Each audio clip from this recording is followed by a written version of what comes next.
everybody just really quiet? Or?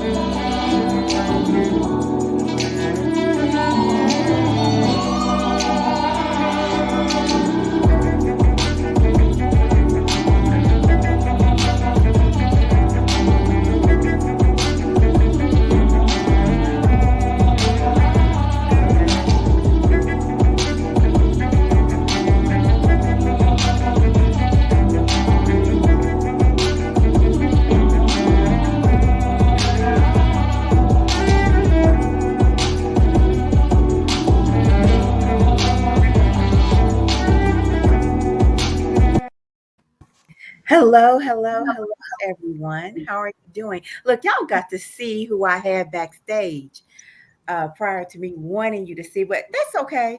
You can have a sneak peek, and I bet you thought, "Ooh, wow!" But I'm gonna bring them up one at a time because I gotta slow drip this for you. I gotta let you savor the flavor. So, as you guys know, family, the um, impact of influence was a best-selling Amazon bestseller, and it was just hot, and it was giving people insight on manhood. It was giving people an understanding of what it's like to be a man in modern times. But um, we have a volume two. Okay, volume one is still popping, and then there is a volume two. So I first want to bring up Mr. Chip Baker to kind of let us in on who we're going to be talking to tonight. Let's see if I can do that successfully. Okay, let's see. Hold on. Oh my goodness! You know what? It's going to be all right. Bam, bam. Chip. Boom. There we Let's go. go. So, Chip, tell us a little bit about Volume One, and then tell us a little bit about Volume Two. Well, first, Coach Love, I just want to say thanks so much for the opportunity for having us on your platform. I truly appreciate your support, your continued support, and uh, and your efforts to help us promote and push it out there. And so, I just want to start by saying that first. But the impact of influence. Wow.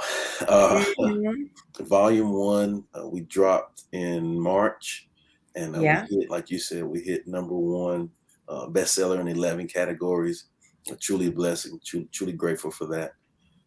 Great men, powerful men doing powerful things. And so we're coming back with a volume two. And volume two, it's about half the guys that were in volume one and then half new guys.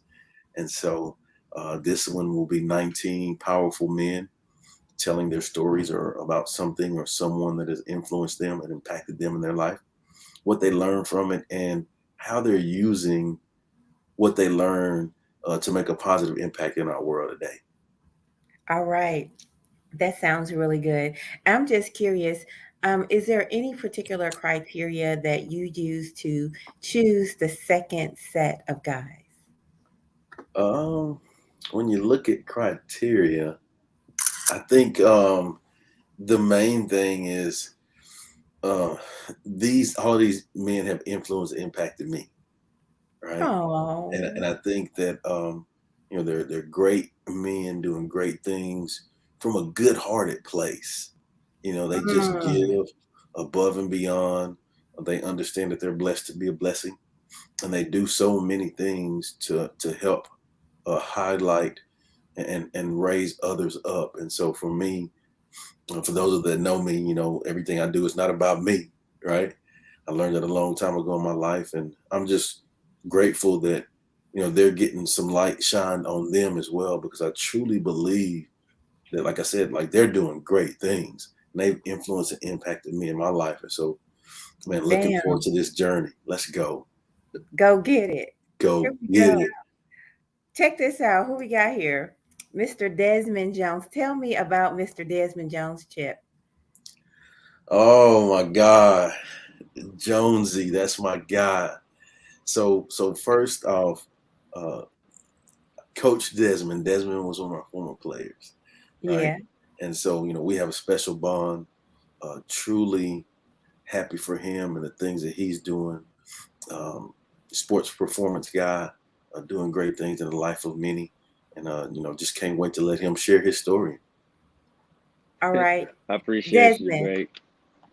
That's awesome. Yes, You know ma'am. what? Just hit us hard with something real quick. Tell us something significant about you. Um, so like you said, I am a performance coach. I work at Next Step Athletic, a gym that I started, me and my partner. We wanted to give back to the community. We wanted to show love in the best way that we knew how. So the only way is by following our passion and the things that we cherish. And it was sports and the relationships and the bonds that we built. So we knew we could impact best that way. And that's what we pursued in sports performance training. Oh, that's cool. You know what, Desmond, you don't know this, but I cheat. And I cheat here, and I'm going to get you to tell me something cool about Andre. Andre, man, the You list cannot tell me about goes his beard. on. You cannot tell me that Andre's beard is cool. You can't tell me that. You got to tell me something I Oh man, can't see. see the fellas know that it's hard for me to like because there's so many gems that I don't want to give away. Man, so from the time that I've got a chance to speak with Andre and be in these interviews with him, I've learned that he's a guy that's really passion driven and is a hard worker and dedicated towards any goal that's put in front of him. Just remarkable the amount of resiliency that I've gotten the pleasure to witness by just being in these interviews with him and being a part of this project together. Man, I'm telling you, I can go on. I'm gonna leave it at that. I can't wait too much. All right. Mr. Resiliency. I like that word because that's very important in the world we live in today. What's up, Andre? What's happening, Coach Love? How you? I'm doing really, really good. Hit me with something significant about you, sir. I'm a 3-time stroke survivor. What? Yes, Say that ma'am. again. I'm a 3-time stroke survivor. Wow. Well, you did hit me with something significant. Wow. There's Right off the bat. Yeah. okay. Do Boom. strokes run in your family? Here's this crazy. My mom died from a massive stroke. And my dad died from a massive heart attack. So hence the fact I get hit double time. Wow, man. Yeah, so That's amazing. Look, I could probably question you about the American healthcare nightmare yeah. in a whole nother situation because whoo, that's all I can say. Darius and I are a part of a caregivers community, and so we talk a lot about those kinds of things there. Speaking of Darius, bam, what's up, Darius, my brother? How you doing? Man, blessings, coach, blessings, my brothers, blessings, everyone who's tuning in. Just blessed to be here, grateful to be here. How you doing, coach? It's always a blessing to see your lovely face and hear your lovely voice and be surrounded by good people. All right, Mister, go get it. Uh, but you know what? Even though I know about you and all these things, I still want Andre to tell me, our audience something significant about you. Tell us something about Darius. I guess the one thing I can say, he broke the interview last time. He was talking so much fire that he broke it. So yeah, every time he got a river going, it just cut out. So it was pretty hot. So Hey, just warn him, it's about to get hot. I know. Okay. Oh my goodness. You know what? So Darius, you up there breaking the interview like Kim Kardashian broke the internet? Yeah, I raise my hand on that. When I did, I'm at fault for that.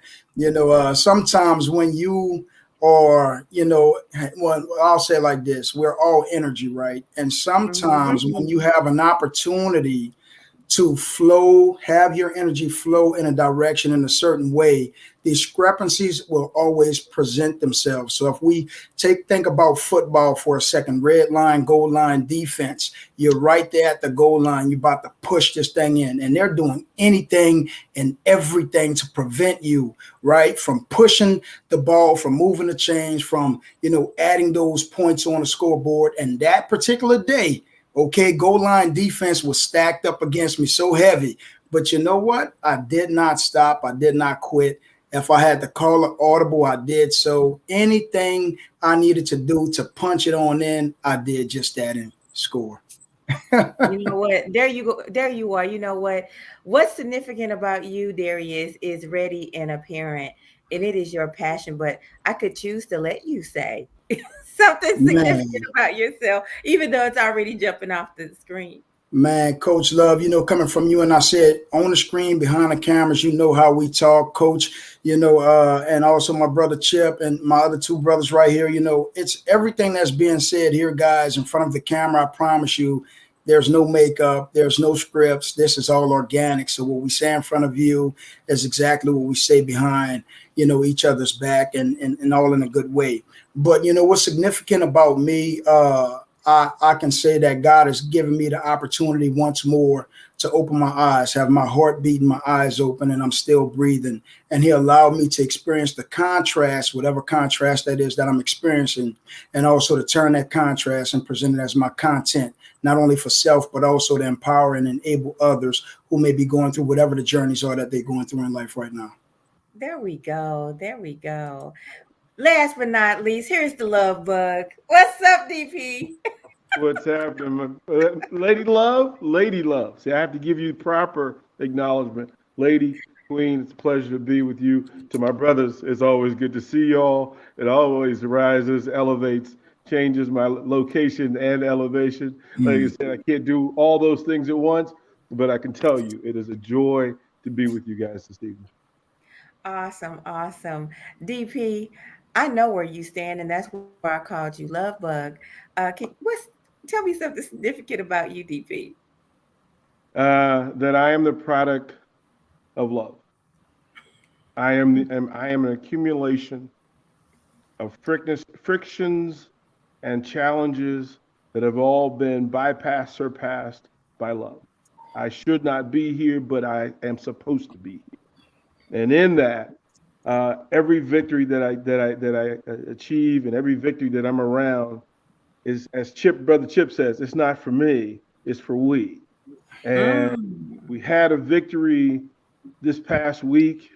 Coach Love, I can't wait to break it, tell you how we do it.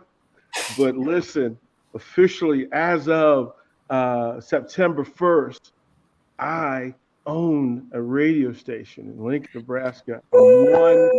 I'm one of 68 Black people in America who own it in 168 stations across America.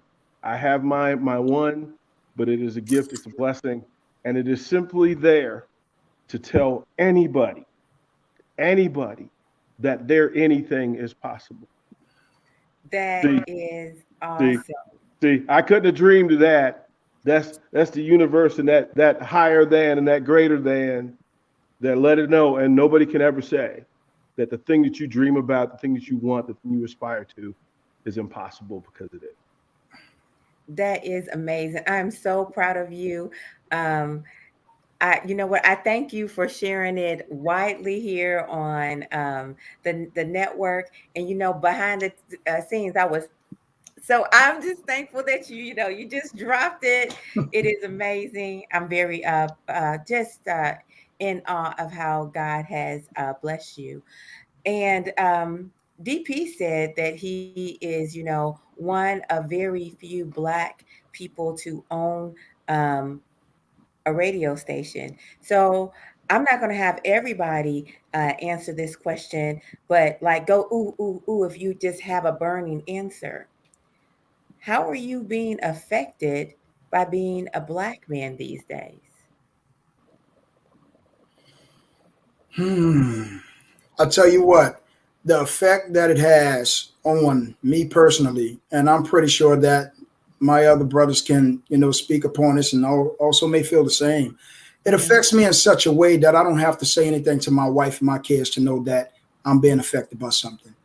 It affects me to the point where my 13-year-old daughter, my 10-year-old son, even though my oldest is 22, he doesn't live with me, he's on his own, but they'll call me. My oldest will call me, my two babies, they'll pray with me before I leave the house. Daddy, let's say prayers before you leave the house, Dad. My wife will join.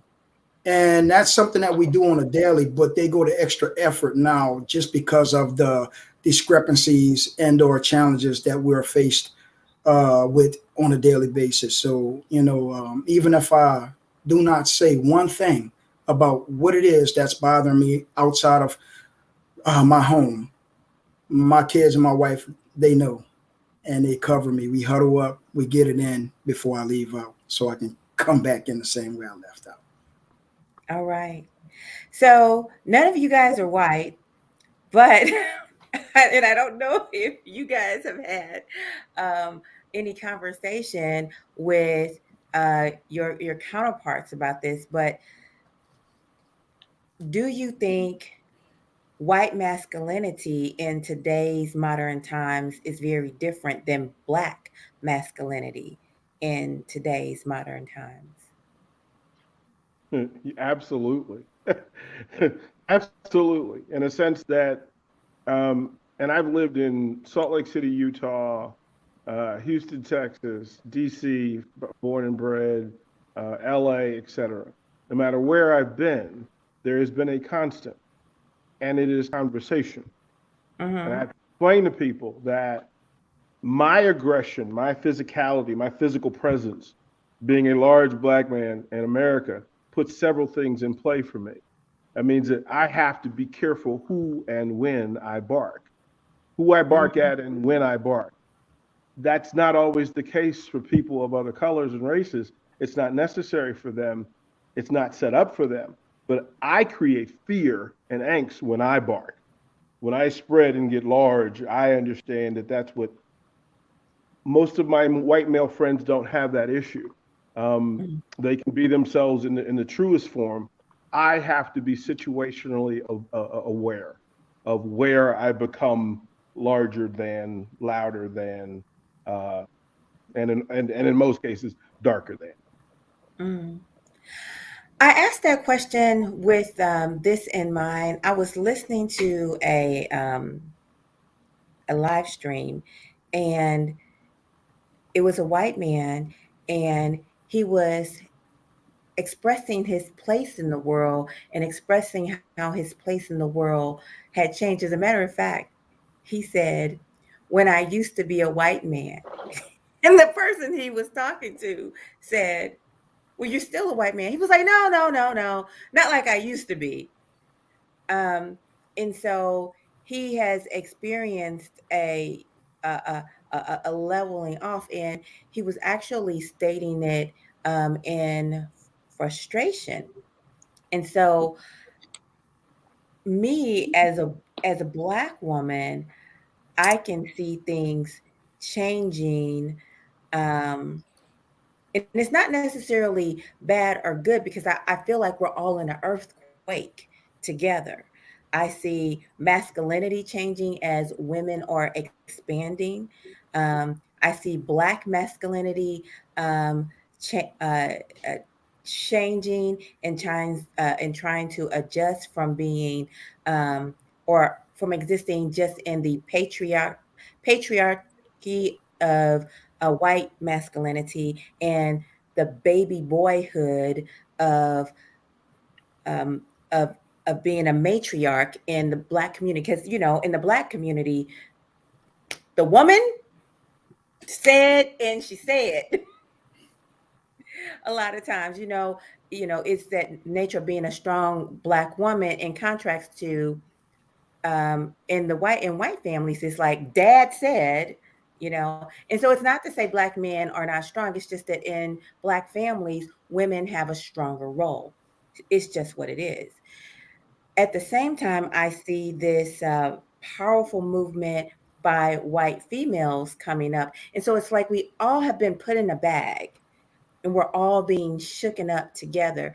Now, it's not that there are not other races out there. It's just that our two um, our two cultures, white culture and black culture, seem to be at the forefront of what's going on in America. So I definitely acknowledge all of my other family of any race and any color within this. I don't know. It feels like a big experiment to me.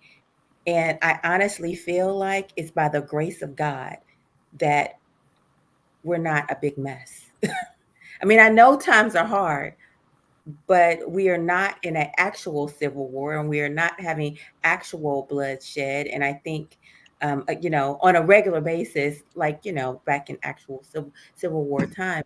And I think it's because of the love we have for one another in humanity. And we are seeing each other. We're just struggling in understanding one another's cultures. That's how I see it. You know, I know I said a lot. Pick up for me, somebody. I can ask you guys some specific questions, but I really want to draw out what's on your heart and on your minds. I'll go. I'll go in on that a little bit. I think for me, there's lots from where we've come from. I think we've come a long way, but I also think we still have a long way to go. And in saying that, at the end of the day, whoever you are, wherever you are, whatever you are, all we need is love. And so don't need to get caught up in all the other. Just love one another. And I think at the end of the day, if we can do that, we all grow together, we get better together. We all continue to move the needle forward in our progress as a humankind.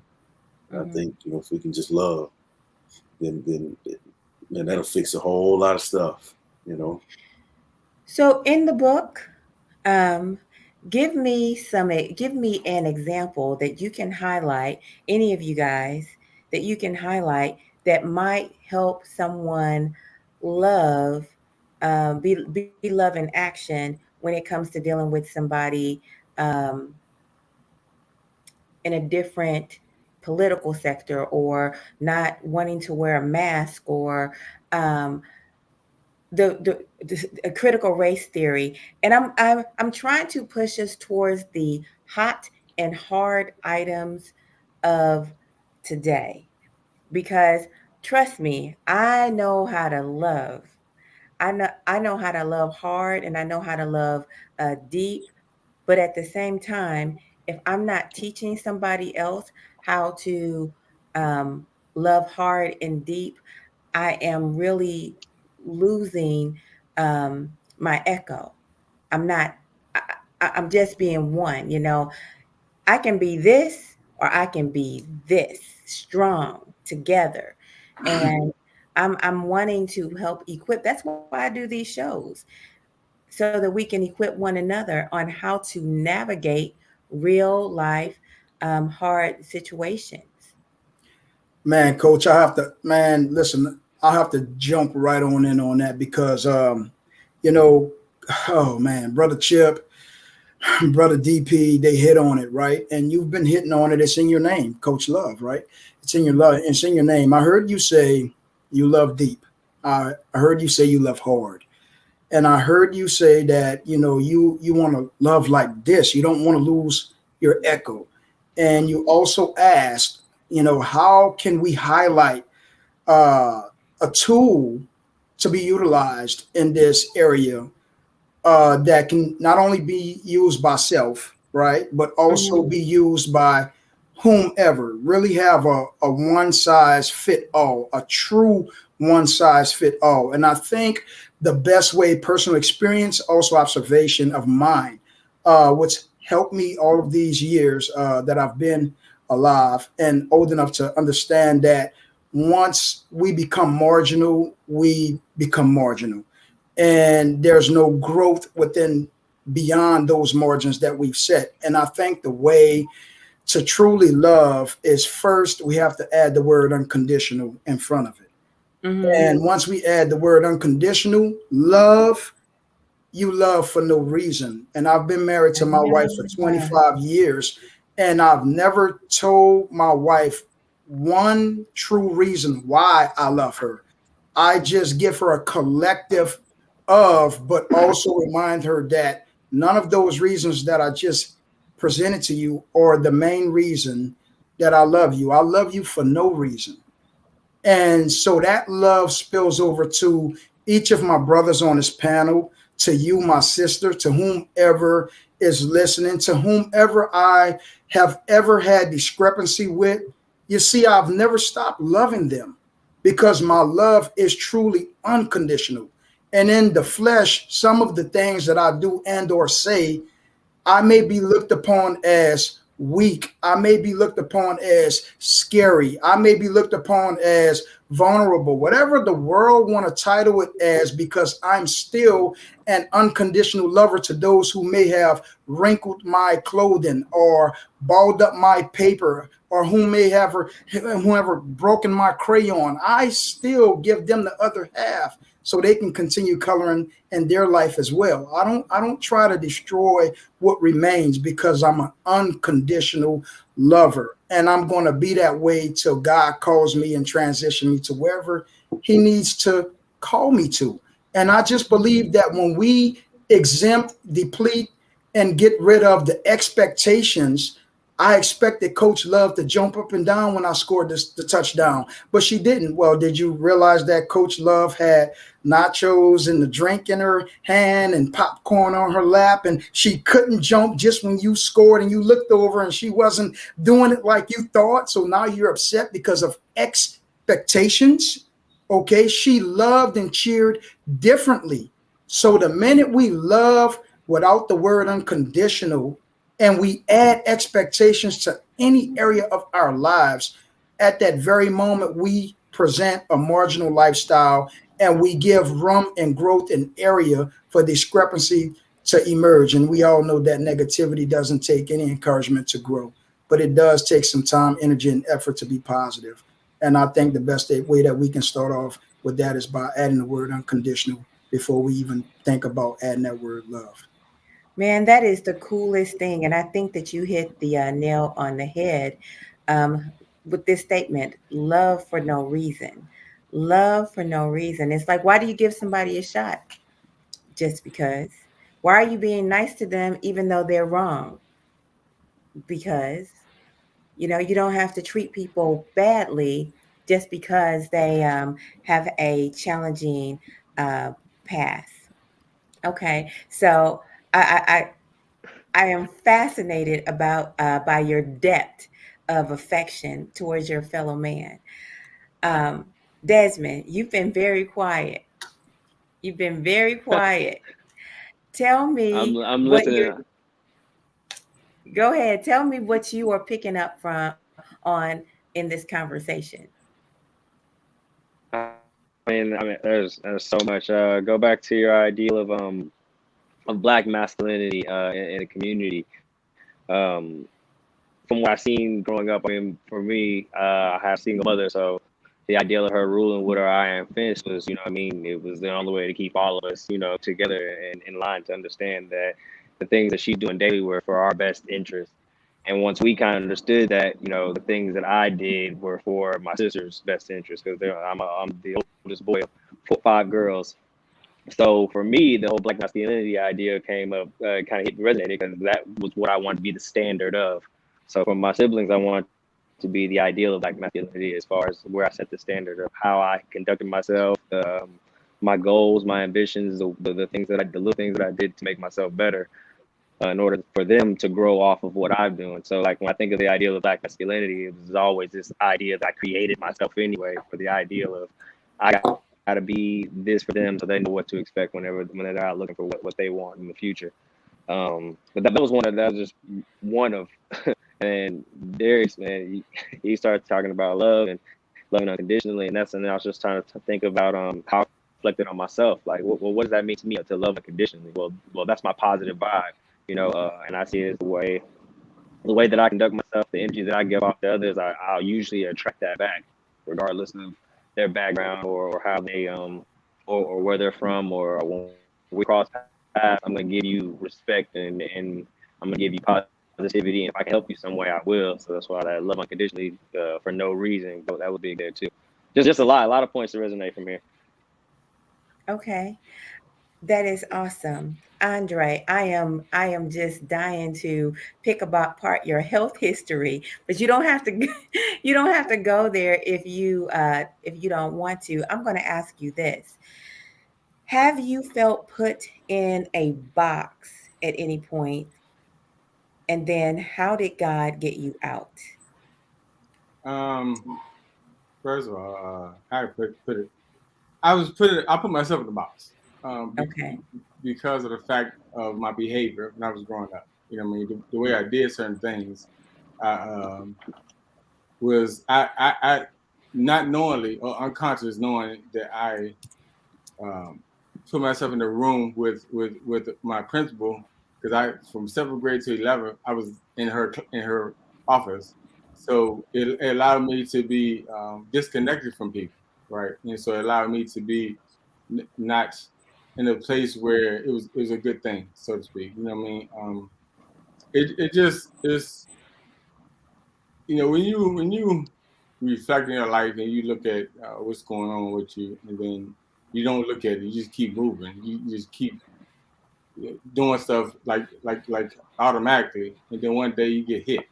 You know what I mean? So me having three strokes, I had to adjust. So it took 14 years for them to know what that was, what was causing it. And so just turn around and just eating proper, getting, you know, the right exercise, or even this part. I found out love is pain. I mean, it's not just happiness. I mean, because I went through some things with this whole movement of myself, where I found out that it hurts. It hurts because one day you wake up, you're 100%, and then next day you wake up, it shut you down, and Mm-hmm. so you had to go inside yourself. Like, this is where you find a fight in you. This is how you find a fight in you, where you can show other people how to love, like heavy. You know what I mean? Because they're showing you, so it started growing you, it started growing on you, and so, you know, the things I have done, or the things I've experienced, has given me tough love, in a sense. Um, yeah, it's it's a lot. It's a lot, but it's good because you know, it builds character in you. It builds stamina. It builds endurance. Um, I always tell people, you know, they look at success in the end result, but they forgot how it began. So people miss in between. I mean, I call it the microwave effect. They put it in the microwave, it's done in 2 minutes. So they put it in the oven and let it simmer, cook, and permeate, and then you get to that point. So at some point we have to turn around and just take those necessary steps. Okay. So listen, I'm going to preface this by letting you know I realize this is a hard question. I realize that this is a sensitive question. Okay.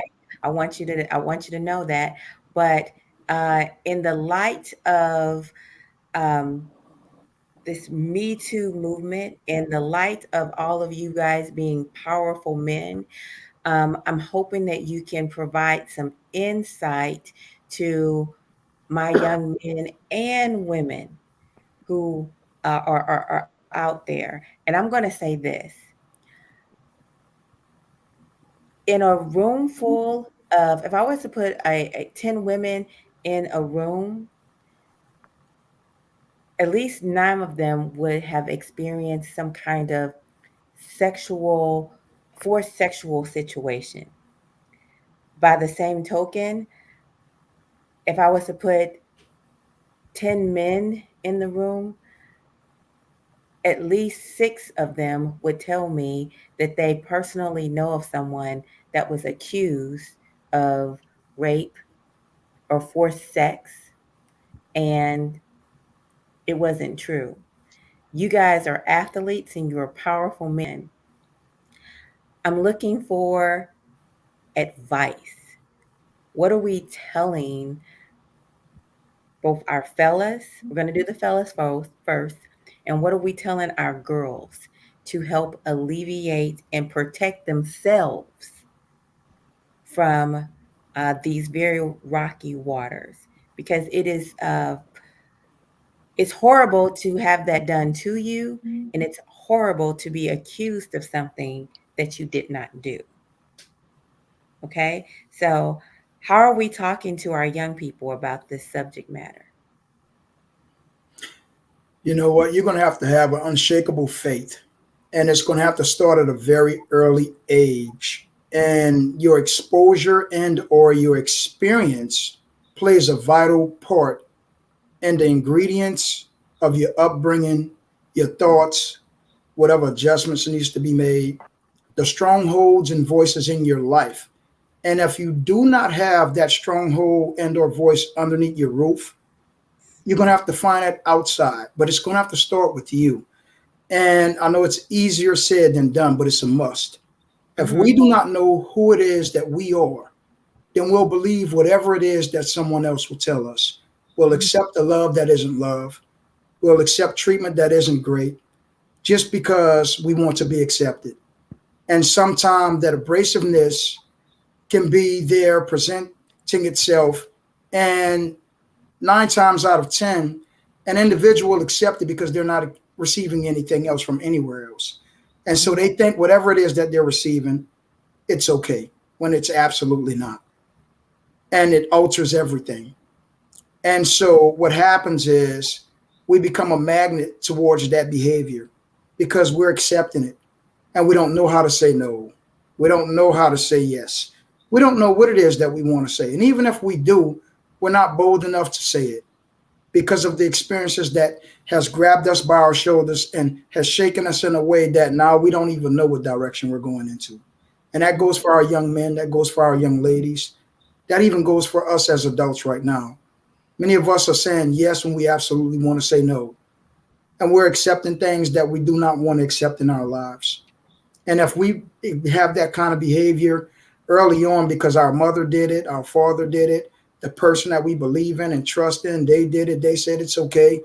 Just because we have that person as a stronghold in our lives doesn't mean that just because they believe it's okay, that it truly is okay. You have the right to voice your own opinion. You have a right to your emotions and or your feelings. You have a right to live in bold print.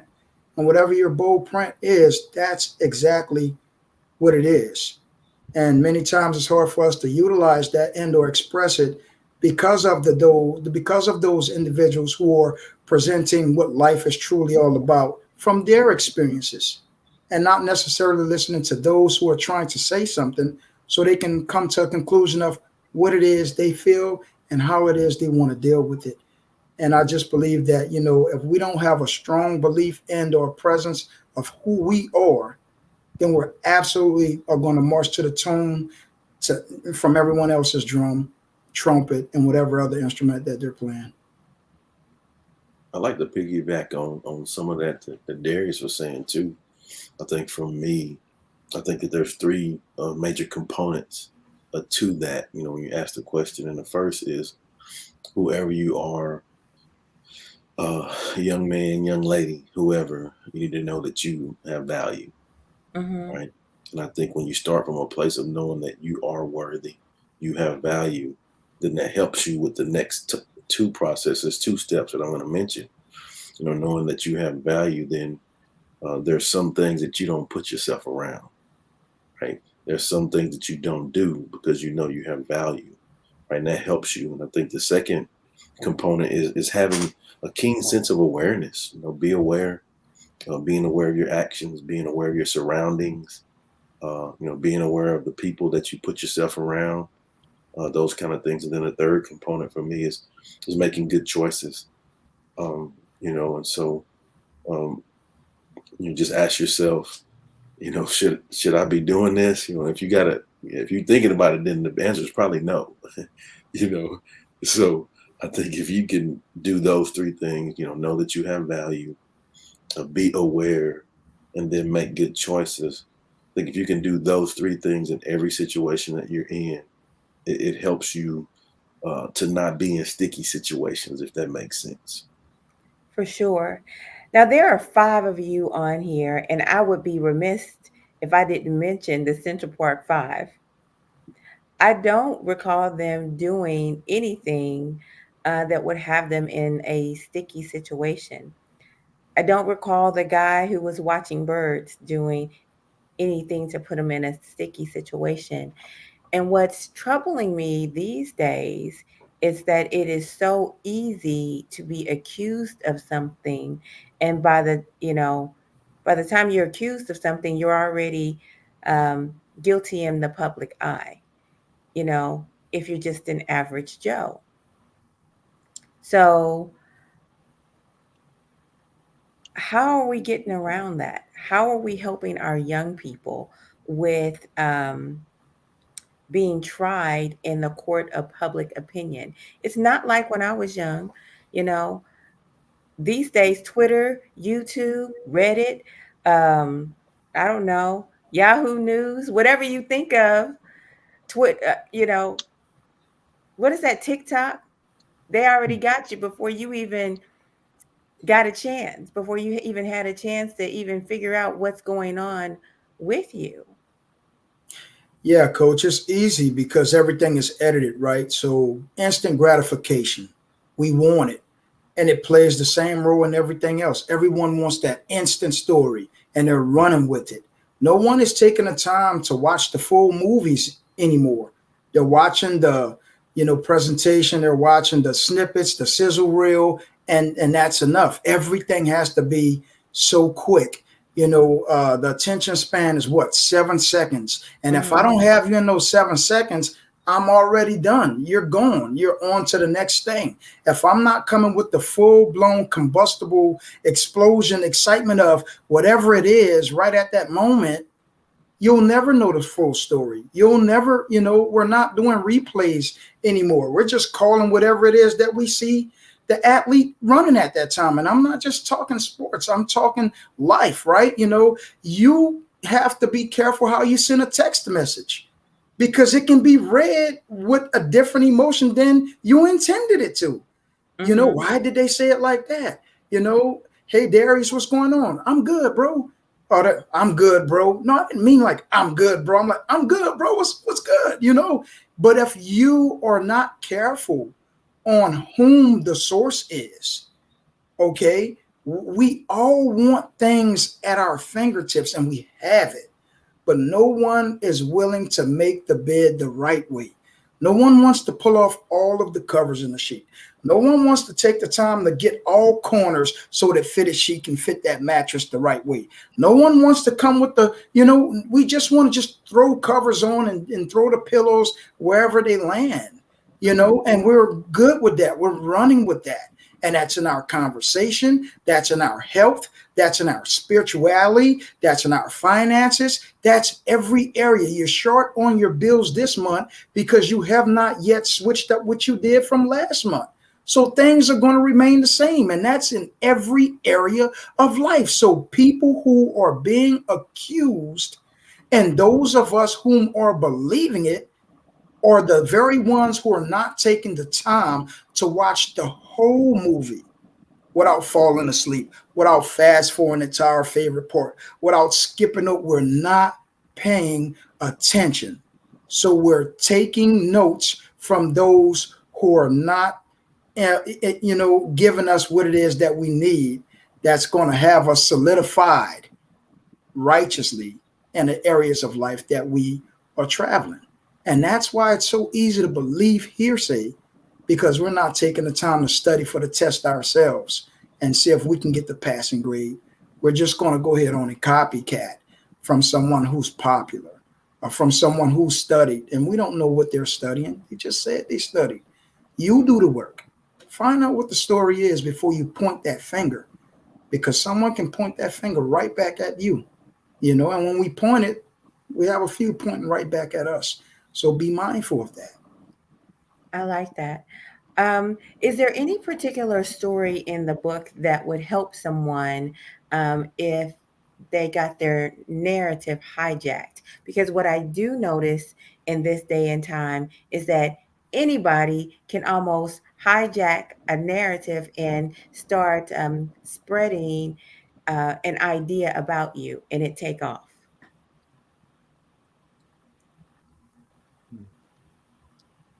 Coach, if you don't mind, I'd like to go back before we go forward. Okay. As a part of Love Print, the very original concept was that we as educators, we as parents, we as partners, significant others, mentors, leaders, it should be our mission and our task and our goal to cover the people we come in contact with so much in love that nothing else will stick. See, if love exists and in place and it becomes familiar and it's known, see, for my daughter, it's my job to make sure that she knows what love, real love, feels like, looks like, sounds like. That when she leaves the house, she's covered in a foundation and she knows what love feels like. She knows what it sounds like. Like her energy pool reacts to, oh my goodness, there's love in this room, or there's not, or the other.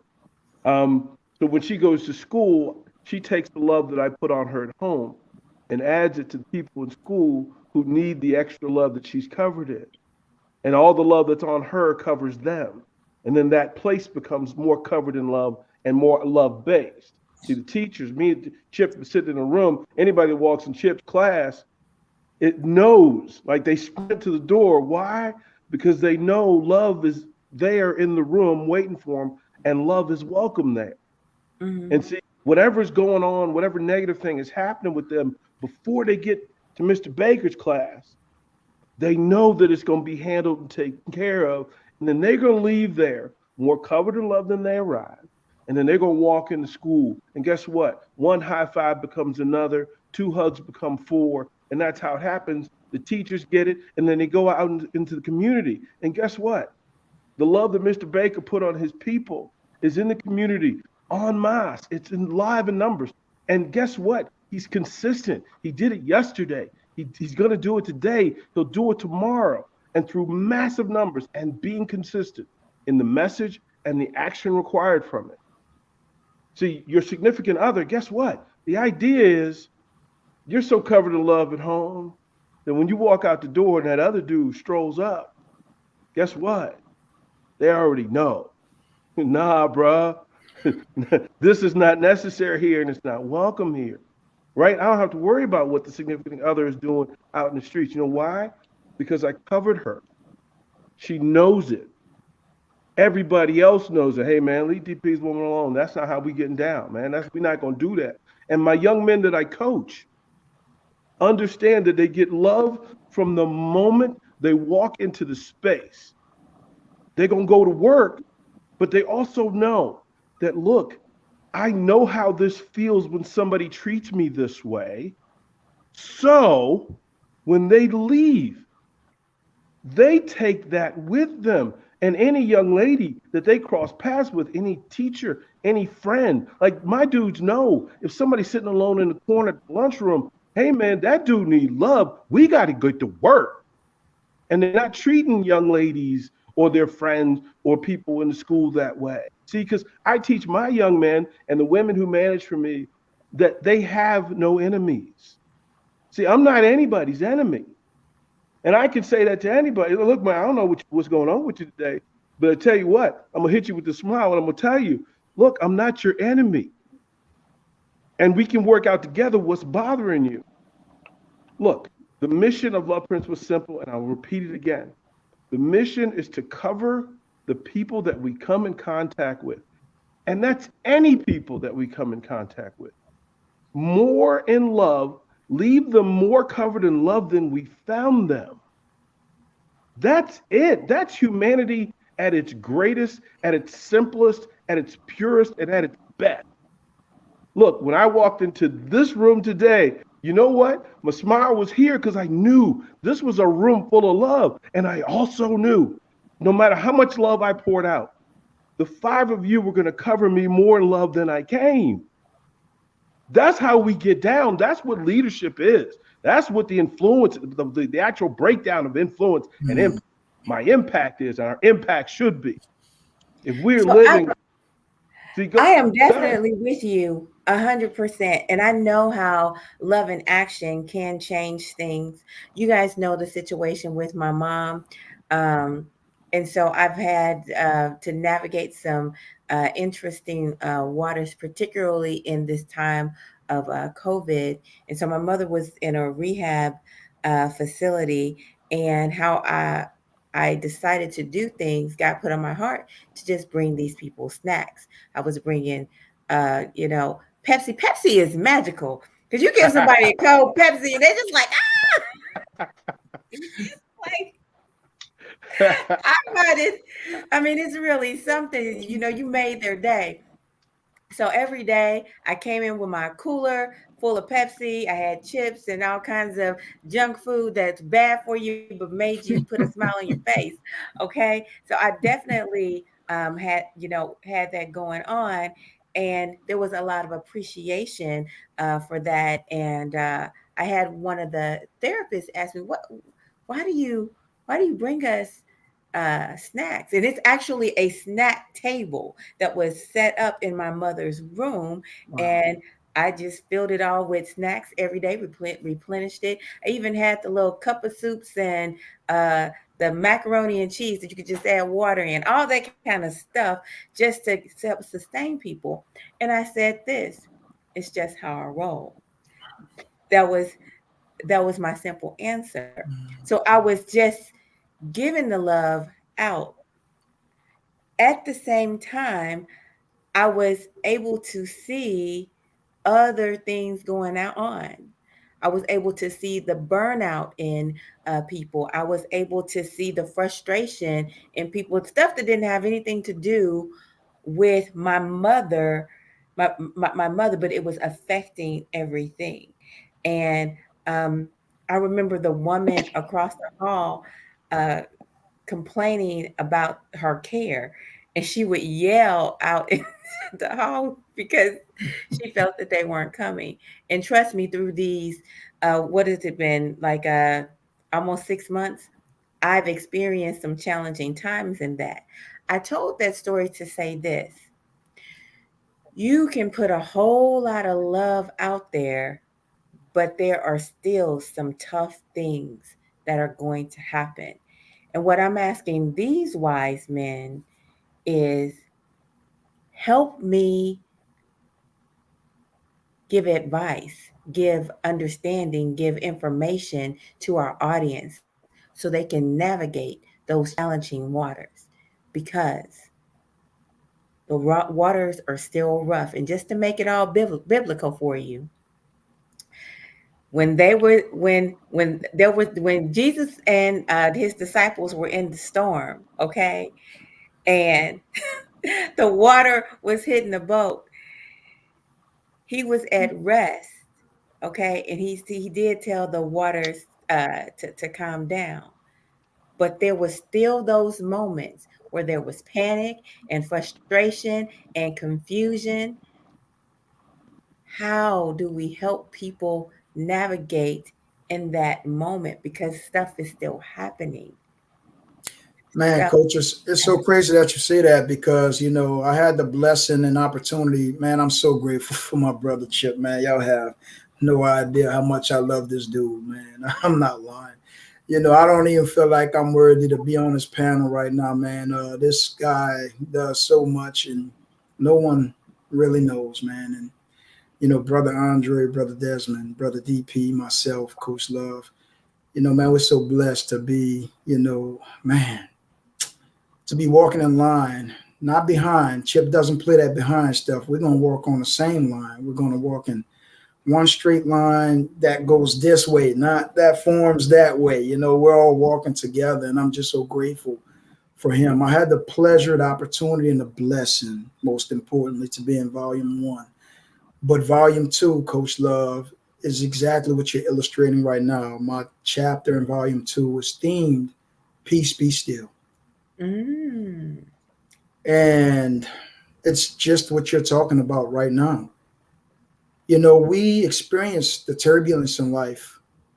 And I often say this: the turbulence that we experience in life is not there to make us land our plane, but that very turbulence is there to enable us to become better pilots.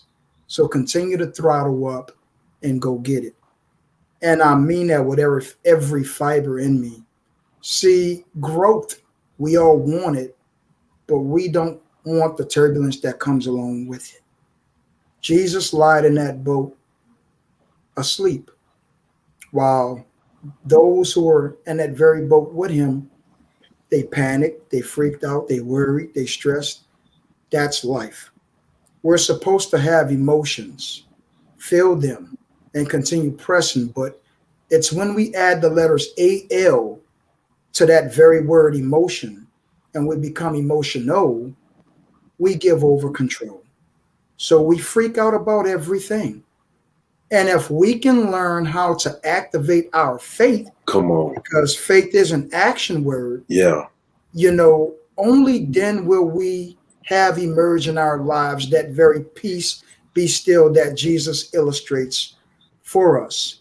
And through that illustration, he also illustrated when he carried the cross that turbulence will present itself in any process, no matter whom you are.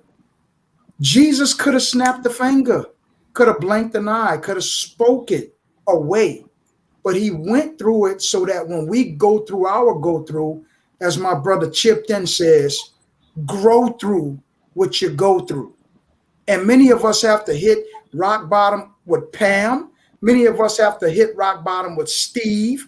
Many of us have to hit rock bottom with Jeff, because when God intended you to hit it with Pam the first time and grow from it, you still continue to go instead of grow. So as you continue to go, he then sent Steve.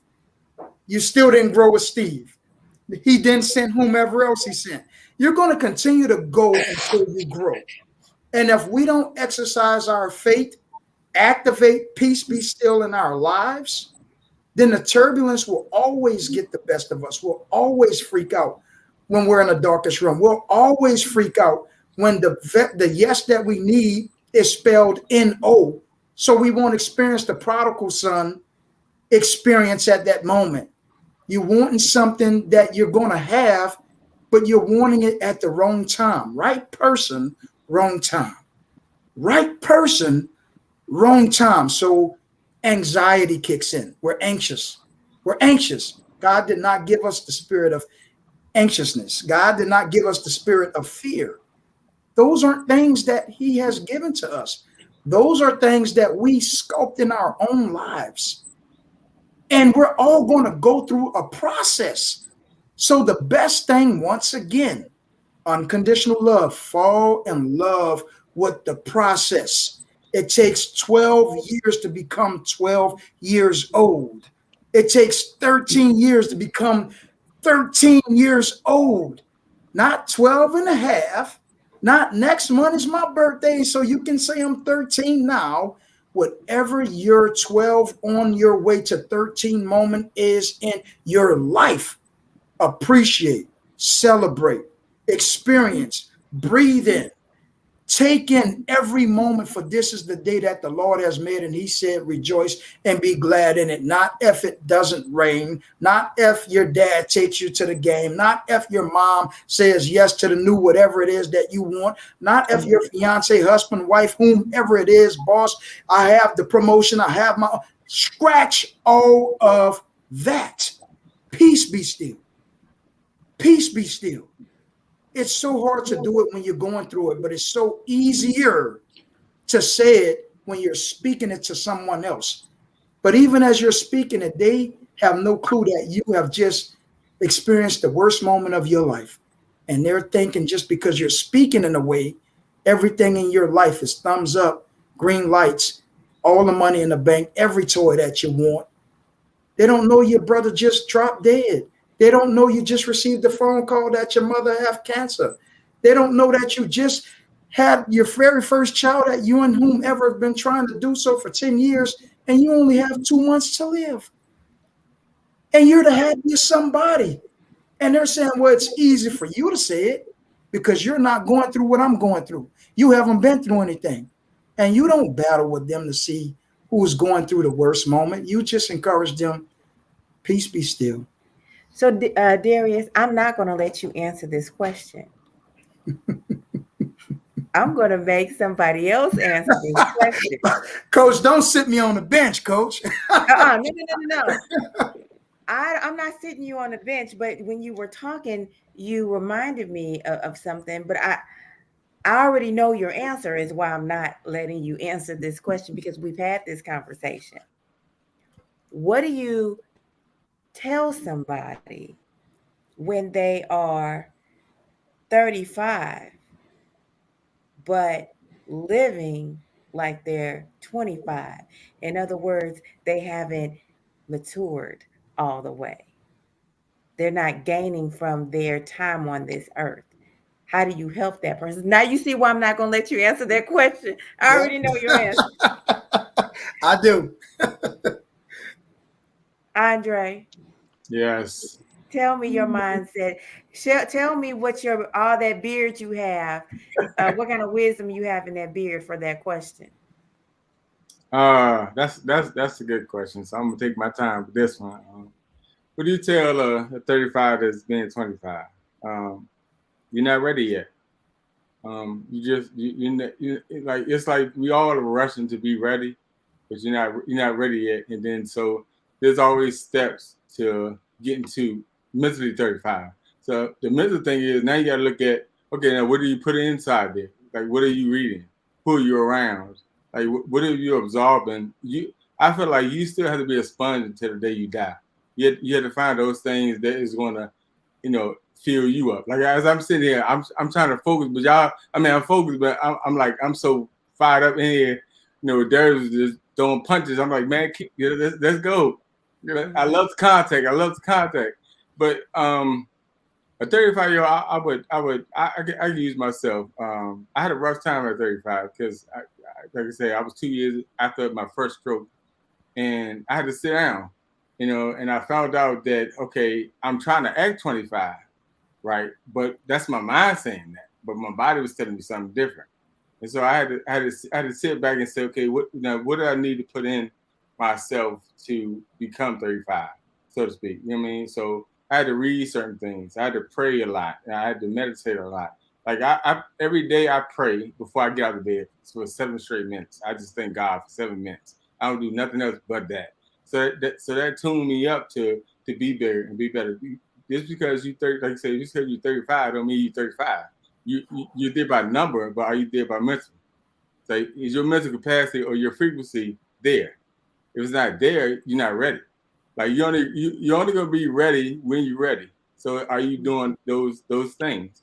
Like are you taking those steps? You know what I mean? That it takes for me to come off of the way I was walking or talking. I had to do certain things. I had to read more. I had to study more. I had to pray more. I had to feel my body. I had to feel my mental. I mean, from 25 to 35, that's a mental, that's a physical, and that's a spiritual. They'll go hand in hand as you walk. You can't do nothing about the left foot, so you need the right foot. You can't do nothing about the right hand, you need the left hand. So you have to be in tune. With that being said. So on that note, a lot of people, but men in particular, struggle from not being able to let go their past. And I say that because, you can be a young man and not ready to be a dad, okay, or what have you. And you mess around, you get a couple of baby mamas, and they are in your ear. You didn't do this, and you didn't do that, and okay, because that's how the women sound. No, don't beat me up. Don't beat me up. But you done had all this behind you, and all of a sudden you got a baby who's 5, and you got a baby who's 7, and you mess around, and you got another one who's 10.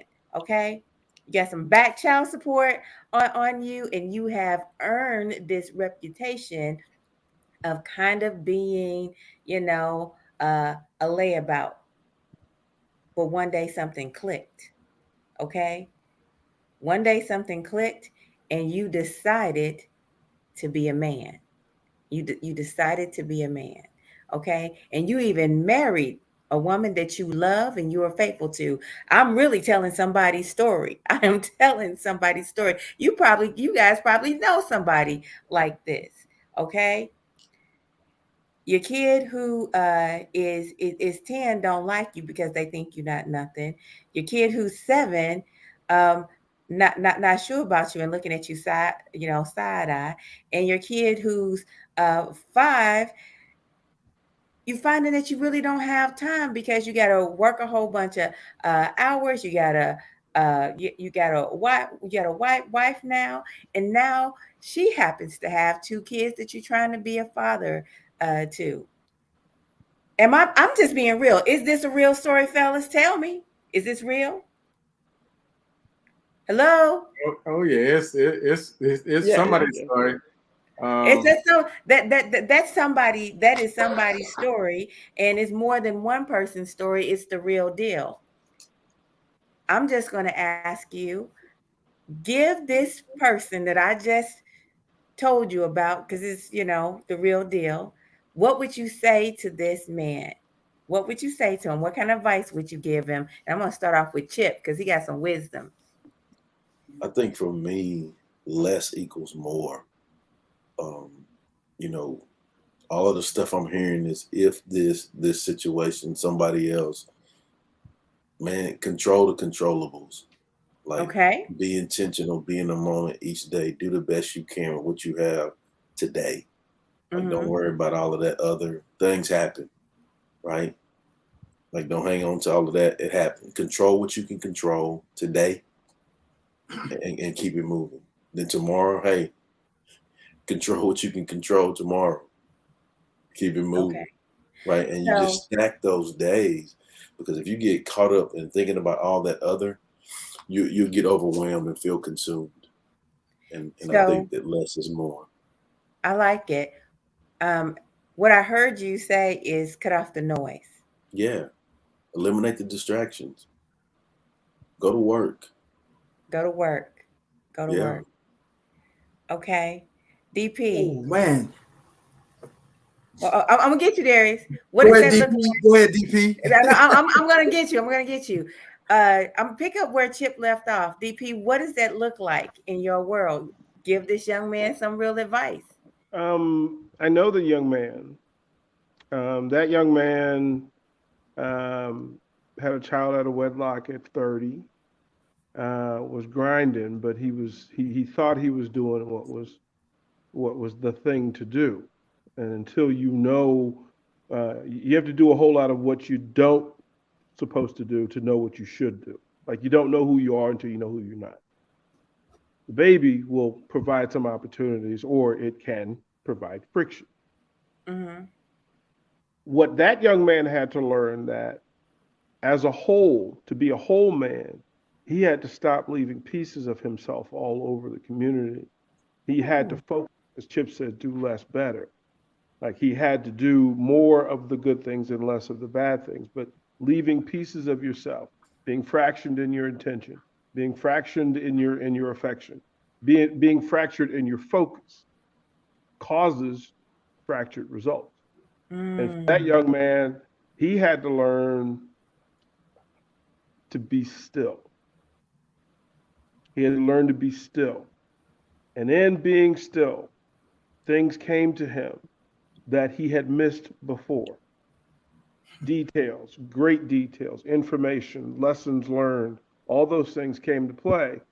And then he found out that whole love was better than fractured love. And once he learned that, then he was on his way to meeting Chip Baker and Coach Love. So that's how that works. Man. I like it. You want to know what, DP? Whole love is better than fractured love is something I'm putting that in my pocket. That was really good. I like it. I like it. Darius, come on, brother. Man, it's moments like this. This is what I love. This conversation and this opportunity. Oh man, it's blessing me to be an even better husband and to my wife, and better father to my kids, a better brother to each of one of you. It's just surrounding yourselves with fractured love that becomes whole love. Brother Chip said, go to work. And then you heard Brother DP say, he knows that young man. and that young man was leaving pieces of himself. And it was only when he chose to become still that he was able to identify the wholeness of the fractured pieces. We go back to the Bible and God says to man, go to work. See, I was triggered when Chip said, go to work. And you said, what I'm hearing is tune out the noise and go to work. And then Brother DP picked it up and said, he know the young man. The young man was leaving pieces of himself. It all goes back to go to work. And the Bible, God says, go to work. He didn't say get a job. In the Bible, the word work means to become. Become. If you don't know who it is that you're becoming, how can that young lady whom is to be your wife help you press beyond who it is that you're becoming? She's only there to help you become more of who you were created to be. But if you cannot identify who you are and what it is that you're able to do, then your wholeness will never be put together. It's going to take those fractured pieces. It's going to take leaving pieces of ourselves in certain areas in order for us to collect whatever it is that we have at that moment, do what it is that we can at that moment, wherever it is that we are at that moment, and continue to press forward. Where energy, as I said earlier, and energy never keeps still. It always moves. Even when it's at a standstill, it's vibrating. Okay? So the broken pieces that young man whom Brother DP speaks of, every birdhouse is a gathering of broken pieces put together to make a whole. So if we don't go to work and become who it is that we are to become, those fractured pieces will never solidify. They'll continue being placed all over the place. But we have to collect those things. Appreciate that, because we'll never become better than ourselves if we don't recognize who it is that we are at this very moment. The Darius that I am today will enable the Darius tomorrow to become even better or stay exactly where he is right now, depending upon what it is that I do at this very moment. Oh my goodness. Now you just reminded me of Mr. Too Tall Jamal with his place called Mr. Me Too. Yeah, Mr. Me Too. You know, he likes to talk about that place called Stuck. Yeah. There we go. There we go. Desmond, out of these fellas, you know, these your other guys on this panel, whose chapter would you most recommend for that gentleman to read? You really just take your pick with the book. Just the tools that the fellas leave you with from volume 1, you can tell that really wherever you place your finger, you can't go wrong. So many tools, so many different experiences, and so many different ways these fellas understand life and how they communicate with us so transparently through their experience. Honestly, I can't say from reading volume 1, I can't say that I could easily pick one place where you could start or one place to go. Honestly, once you get there and you get going, it's really one of those flip to a chapter and get going type of things. And I guarantee you're gonna reach back to the other chapter and see what that one's about. And you're like, all right, let me go into the next chapter ahead of this one. And before you know it, you can be back in table country trying to read who started this, whose book this is, and what the title is. So that's hard for me to say. I'm sorry. I thought about y'all. I'm taking this back a little bit further back to what you said, that the 35-year-old man when in the situation of a 25-year-old, just mentally and that mindset. Man, even through the subject and all that we've heard here, that just keeps coming back to me. It just keeps kind of coming back to my head, and it's kind of playing in the background. But if it's okay if I just touch on that real quick. Yes.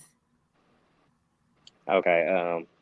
Basically, I was just thinking the way that I attack life now, the way that I attack things, and the way that I get my clients to attack things. But for anyone in a situation that they one, they feel like they're not supposed to be, or they're not to a point that they need to be in. Technically, that's nobody's job or position to say where you're supposed to be, or what part of life you should be in at that time. And I feel like regardless of where you are, you should be working towards a better future. So it's not necessarily where you are today. It's kind of more where you're going to be later on, or where the goals that you set for yourself lead you.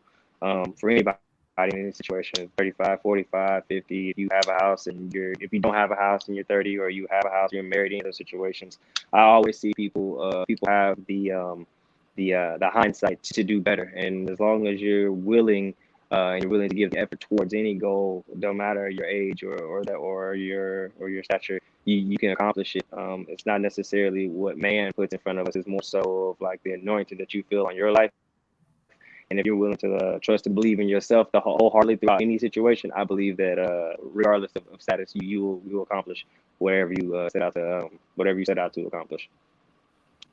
Excellent, Desmond. Excellent. Andre, what will we find if we look into your chapter? What are we going to find? What is that about? Some life changing experiences. So for me, I always use persistence. Persistence is key for me because I didn't follow through a lot. Like I start, but I didn't finish. So you'll find a point where I go deep into that word, based on the mentor that mentored me at that moment. So I would probably say there's some life provoking situations in that part of my chapter that is stop it's gonna stop you in your tracks. It's gonna stop you where it's gonna make you think. It's gonna make you think about doing certain things. Part of my chapter, I always talk about my mentor is a pastor, right? And so he always used to tell me, just pray about it. Just pray about it. Now at first it didn't bother me none because I'm like, yeah, I ride with him, saying a prayer about it. I'm listening. Okay, yeah, I got you. And one day he said I was just frustrated. I was just going through it. And he said, man, you remind me of me, before I became me. So I said, okay, what does that mean? He said, just pray about it. I said, pray about what? But it's how I delivered it to him. And he just smiled and looked at me. He said, you'll get it. He said, you'll get it as you grow. Or as Chip said, as you grow, you'll get it. It'll come to you. And so they'll find that I use patience, persistence, and prayer a lot in the chapter. And it's definitely, I define the three. I mean, I really dig deep into it to let you know, slow down. Take a pause for a second. You know what I mean? It's okay. It's not a bad thing. I think we all agree that I use the microwave and the oven effect a lot. I mean, because a lot of us, a high percentage, like 95% of people, always put everything in the microwave and it's done, and that's how it's supposed to be. Well, being an influencer, having an impact, or being a success, it's going to take the oven. You got to warm it up, you got to cook it, you got to wait till it cool off, and then you can take a bite out of it. That's how that works. It doesn't go. You can't skip nothing. You can't skip the chapter because you'll miss if you skip something. That's how like the turtle and the fox. Fox runs down the hill, turtle just walks and grabs everything. You know what, Andre? I love that you mentioned patience because patience is the secret ingredient. It is the secret ingredient to love. It's the secret ingredient that to make any relationship or anything work. It is patience. Truly, Absolutely. truly. Chip, who is who is your chapter speaking to?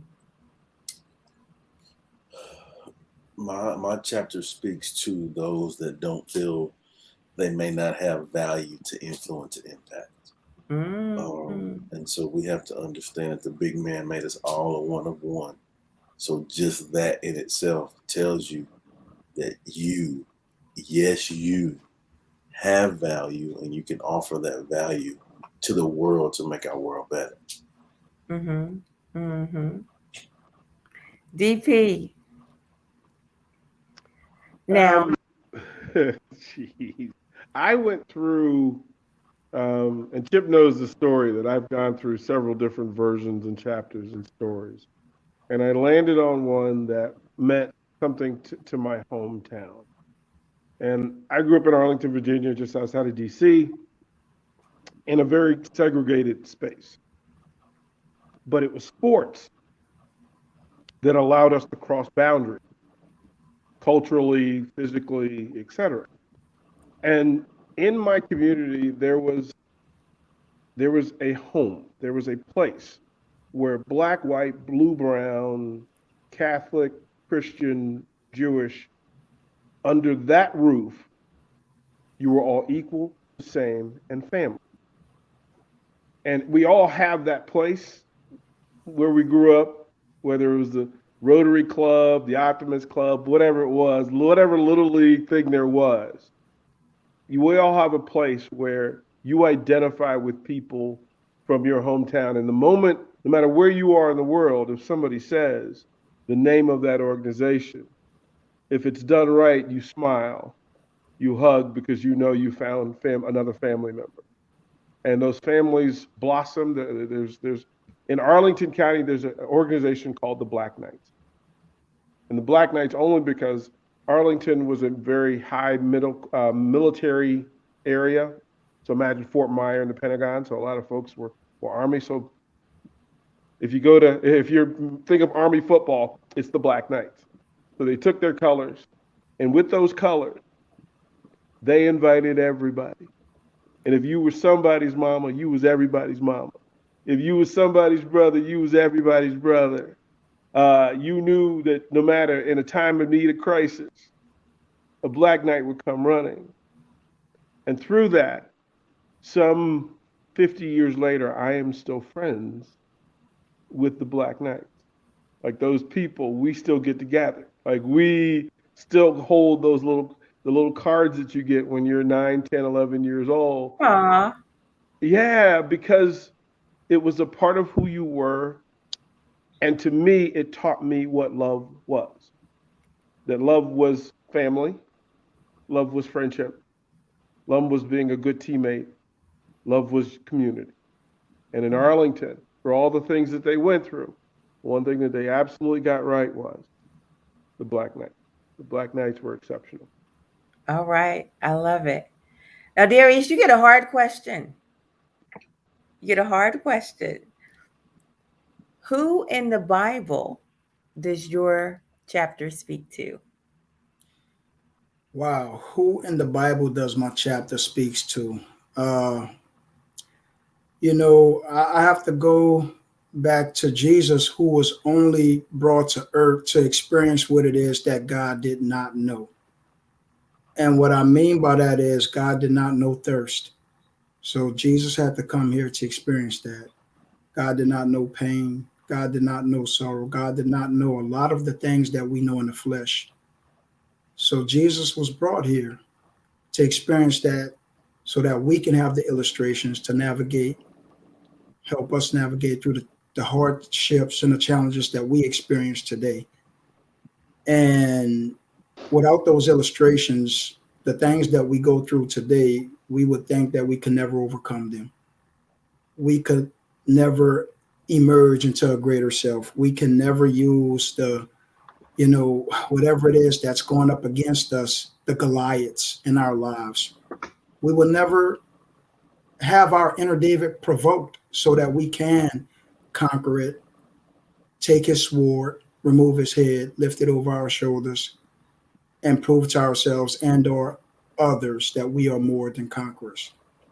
So my chapter illustrates and blesses anyone who has a heartbeat, anyone who is experiencing hardship, anyone who has expectations and thinking that when everything is going great in their lives, that's the only way that they're going to become better. Sometimes it's going to take a knockdown in order for you to stand your tallest. And don't expect that everyone is going to have the same energy as you do, experiencing whatever it is that you're experiencing, the excitement that you have, and you want to share it with the world, family members, friends, and strangers, and you're jumping up and down. Their movement might not be jumping up and down, but don't let that stop you from getting your highest point anyway. So, yeah. So beautiful. So beautiful. So I'm just going to get a one-liner as we close the show. I'm going to start with Desmond. Give us one line for the people to know a little bit either about your chapter or about you as a man. You have to have the will to want, and that's the title of my chapter, will to want. And basically what I mean is that you have to be inspired by the lights in a way. I think a key to getting somewhere is being inspired to want to be more than what you are, or to find the best version of yourself. So definitely you gotta have will to want. I love it. I love it. DP. Let's see if I can remember it as my grandmother would say it. For the whole law is fulfilled in one word. You shall love your neighbor as yourself. Very beautiful. I love it. I love it. I love it. Okay. And we have Andre. Go ahead. I am a survivor. I am. Because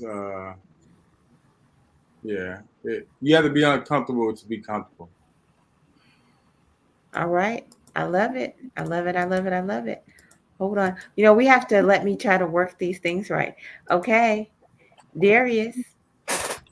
No matter who you are, no matter where you are, no matter what it is that you are experiencing right now, or what you may have experienced in the past, know that you can continue to press forward motion and go get it. You can do all things through Christ who strengthens you. That's not just a saying, but indeed that is a promise. So go get it in every area, no matter what. God bless. Oh, wow. That was beautiful. That was beautiful. I love it. All right. All right. And last but certainly not least, Mr. Chip Baker.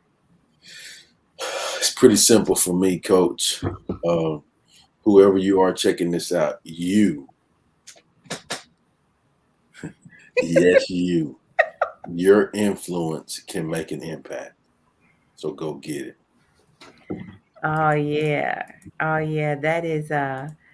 That's awesome. And my last words, family, on this is going to be simply this. You matter, and be absolutely sure to find the God in your journey. Trust me, He's there. And He's just waiting on you to acknowledge Him. And He is always going to be there for you. Thank you for watching, my friends. You guys have a good night. Bye-bye for now.